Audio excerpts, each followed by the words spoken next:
Olá pessoal, tudo bem? Fernando Polis aqui, bem-vindos de volta ao canal. Vamos lá, continuando com as minhas dicas de livro. É chegado o momento que eu vou falar sobre esse livro aqui, ó. Harmonia, do Arnold Schoenberg, né? Adiei bastante para falar desse livro, é um livro que eu gosto muito, muito, muito. Um livro muito interessante, mas na hora que eu descrever aqui o conteúdo do livro, vocês vão entender por que eu adiei tanto de vir falar sobre esse livro, né? Esse livro aqui, ele é meio que um monumento na história da música, um monumento no estudo, no ensino de harmonia, né? Mas eu já vou começar lançando uma polêmica aqui, que eu já discuti com vários colegas, vários professores aí de harmonia, acadêmicos, né? Esse aqui eu considero um dos melhores, talvez o melhor livro de harmonia que exista, mas ele não é um livro para você aprender harmonia.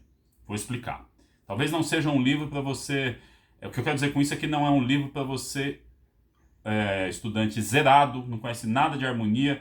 Quero conhecer esse tal desse assunto harmonia dentro da prática musical. Pega lá o livro do Schoenberg, não vai dar muito certo, né? Na minha opinião, claro, mas enfim, tem muita gente boa que aprendeu através desse livro. Mas eu vou explicar por quê. Esse livro aqui, ele é um livro que é muito denso, muito teórico, muito reflexivo, por uma coisa de um aprendizado mais de primeiro contato, de ter coisa mais prática, né? Então, para que eu recomendo esse livro aqui? Eu acho que esse livro é um livro para quem já conhece harmonia, já estudou um pouquinho de harmonia, e aí você vai aprofundar, tá? O conteúdo dele é muito profundo, mas a maneira como ele trabalha também é muito. Não é um livro assim, assunto tal, exercício tal, dominou, sai escrevendo, sai ouvindo, sai fazendo ali no instrumento. Ele não é organizado dessa forma. Então vamos lá. Esse livro está dividido em algumas partes aqui, né? Esse livro já tem 100 anos, tá? Foi escrito ali no começo do século XX, né? O Schoenberg, que é um compositor alemão, foi para os Estados Unidos, começou a dar aula de composição, de harmonia nos Estados Unidos. E ele fala muito aqui que esse livro aqui é um pouco da prática dele como professor de harmonia. Ele juntando os materiais, os conteúdos, a maneira como ele ensinava, e também esse livro aqui ele é uma reflexão sobre a prática do ensino de harmonia. Ele fala muito sobre isso, refletindo sobre como que se ensina harmonia, o que é harmonia, como que as pessoas entendem a harmonia, né? Então ele tem uma questão aqui, a princípio, um desafio muito grande da questão da escrita, porque é um alemão escrevendo em inglês, e esse livro foi traduzido para o português. Tem muito, muito, muito problema não vou dizer problema, mas dificuldade da questão linguística, de entender exatamente a que ele está se referindo, a qual elemento musical. Às vezes ele usa termos que normalmente as pessoas associam a outras coisas, né? Isso dá uma certa dificuldade para o entendimento, né?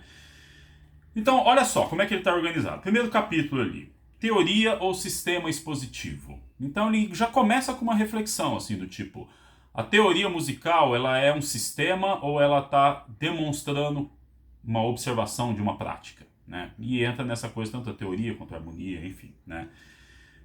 Depois ele já fala o capítulo seguinte, o método de ensino da harmonia. Ele começa a justificar como é que ele está organizando, como é que ele pensa essa coisa do entendimento da harmonia.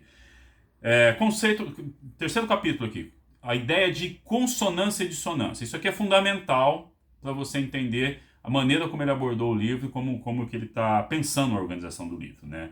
A aquisição da dissonância, como é que a própria história da música pode ser pensada como um processo de você ir adquirindo mais e mais domínio da dissonância, né? Sei lá, se pegar lá no canto gregoriano, trabalhavam com oitavas paralelas, quintas paralelas no máximo.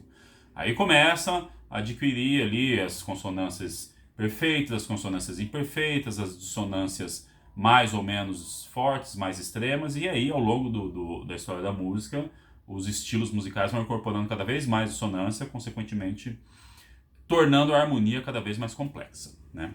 Aí ele entra na parte dos conteúdos, propriamente dito, né? Modo maior e os acordes próprios do modo maior, que seria o campo harmônico maior, né? As inversões, fala ali sobre as inversões e tal, acordes de sétima, inversão, encadeamento, né? Ali, conexão entre os acordes, modo menor, mesma coisa, encadeamento, já começa a falar de cadências, e a partir disso, definindo um pouquinho aqui, modo maior, modo menor, cadências, ele já começa a falar sobre modulação, né? Modulação, dominante secundário, acordes de empréstimo modal, acordes de modulação, né? Começa a falar um pouquinho sobre a questão ali de compasso e harmonia, o ritmo harmônico, o ritmo da mudança ali, né? E a coisa vai indo. Então, harmonização de coral, sons estranhos da harmonia, nota que é o que eles chamam, sons estranhos da harmonia é o que eles chamam de notas de passagem, né? Notas de passagem, bordadura, apogiatura, né? Enfim. E vai seguindo aqui. E aí ele começa a ampliar um pouco, alguns acréscimos na questão do que complementam o sistema, que começa a expandir o sistema tonal, notas estranhas aos acordes, notas estranhas à tonalidade, modulação, processos mais extremos de modulação, né? Os acordes que eles chamam aqui de acordes errantes, né? Acorde de diminuto, acordes que estão ali, que você pode girar esses acordes e o acorde ser entendido em outras tonalidades.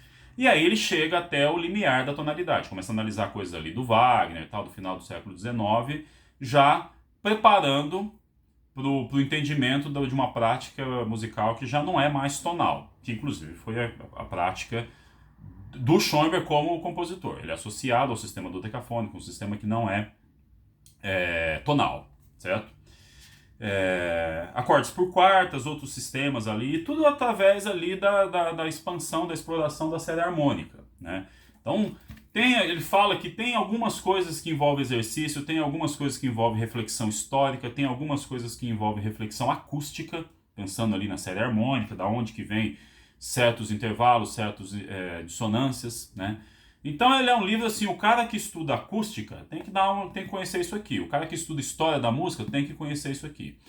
Evidentemente, o cara que estuda harmonia e composição também é importante que conheça. Quando eu falo que tem que conhecer, é que é um material muito rico, tem muita informação interessante. Mas repito, isso aqui é assim, pega lá um livro tipo Marisa Ramírez, Walter Piston, Cóstica, alguns livros de harmonia tradicional, que são livros mais práticos, mais de exercício, mais de mão na massa. Começa a entender, começa a ouvir o material, aí você pega isso aqui, você vai entender um pouquinho mais a fundo da onde que vem esses acordes, por que são organizados de tal e tal maneira, né? Então é um livro muito legal, gosto muito, assim, é um livro que eventualmente eu recorro ali, dou uma certa revisada nos conteúdos, né? E tem alguns colegas que dizem que é um livro quase filosófico, né? Pensamento ali de como que a coisa está como que se dá as organizações entre os sons, certo? Então, fica aí a dica, vale a pena conhecer. Se você não vai estudar o livro, dominar o livro a fundo, pelo menos ter um certo contato ali, saber que tipo de material que tem aqui dentro, tá bom? Bons estudos aí, pessoal. Valeu!